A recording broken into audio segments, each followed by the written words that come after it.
বন্ধুরা, কল্পনা করুন তো এমন একটা পরিস্থিতির কথা যেখানে আপনার নিজের শরীরটাই আপনার সবচেয়ে বড় শত্রু হয়ে দাঁড়িয়েছে।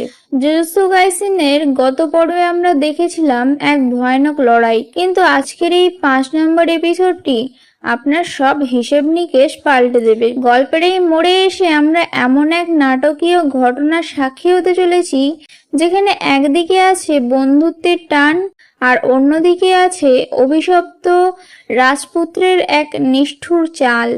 আজকের পর্বে আমরা জানবো কিভাবে মাত্র একটি চুক্তির মাধ্যমে বদলে যেতে পারে একজন মানুষের ভাগ্য, কেন মেগুমি নিজের জীবন বাজি রেখেও তার সঙ্গীকে আগলে রাখতে চাইলো। পুরো এপিসোড জুড়ে পরতে পরতে লুকিয়ে আছে অনেক রোমাঞ্চ আর এমন কিছু সত্য যা হয়তো আপনি প্রথমবার দেখলে খেয়ালই করেননি। তাই আর দেরি না করে চলুন সরাসরি ডুব দেওয়া যাক আজকের এই শিহরণ জাগানো ব্যাখ্যায়।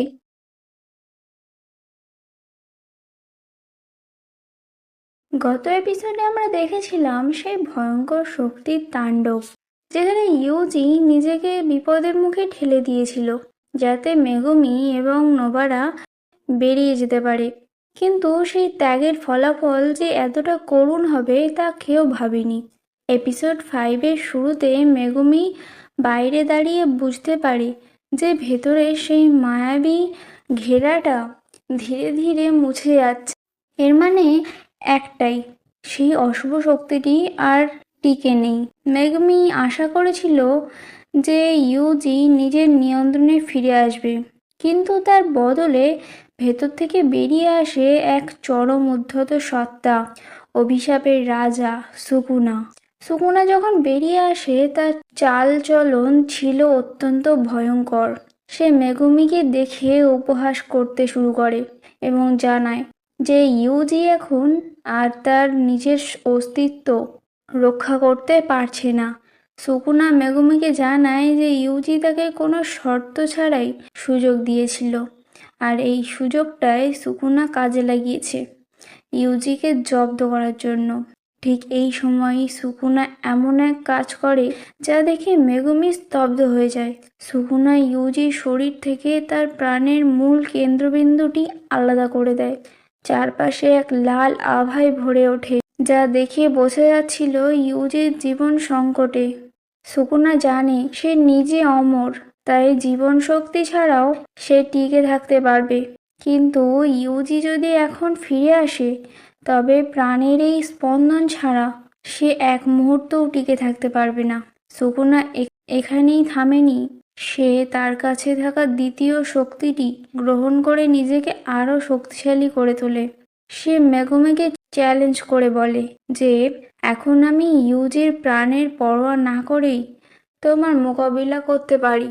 মেগুমি বুঝতে পারে যে পরিস্থিতি কতটা হাতের বাইরে চলে যাচ্ছে। সে জানতো সুকুনার সামনে দাঁড়ানো মানেই নিজেকে বিপদে ফেলা, কিন্তু বন্ধুকে বাঁচানোর জন্য তার কাছে আর কোনো পথ ছিল না। লড়াই শুরু হয়। মেগুমি তার বিশেষ শক্তির মাধ্যমে রহস্যময় প্রাণীদের তলব করে। সে প্রথমেই ডাকে নুয়েকে। আকাশের বুক চিরে সেই বিশাল সত্তাটি সুকুনার ওপর আছড়ে পড়ে। সুকুনা মেগুমির প্রতিটি পদক্ষেপকে খুব সাধারণ মনে করছিল। সে মেগুমিকে এক বিল্ডিং থেকে অন্য বিল্ডিংয়ে ছুড়ে দিচ্ছিল। এই দৃশ্যগুলোতে সুকুনার অকল্পনীয় শক্তি ফুটে উঠেছে। মেগুমি হার মানার পাত্র নয়। সে তার বিশাল সাপ ওরোচি কে তলব করে, কিন্তু সুকুনা চোখের পলকে সেই অশুভ শক্তির বিনাশ ঘটায়। লড়াই চলাকালীন সুকুনা লক্ষ্য করে যে মেগুমির কৌশল অন্যদের চেয়ে আলাদা। সে বুঝতে পারে মেগুমি তার ছায়াকে ব্যবহার করে এক বিশেষ ক্ষমতা লুকিয়ে রেখেছে। সুকুনা মেগুমিকে বলে, তোমার মতো ক্ষমতাবান একজন কেন এতটা গুটিয়ে আছো?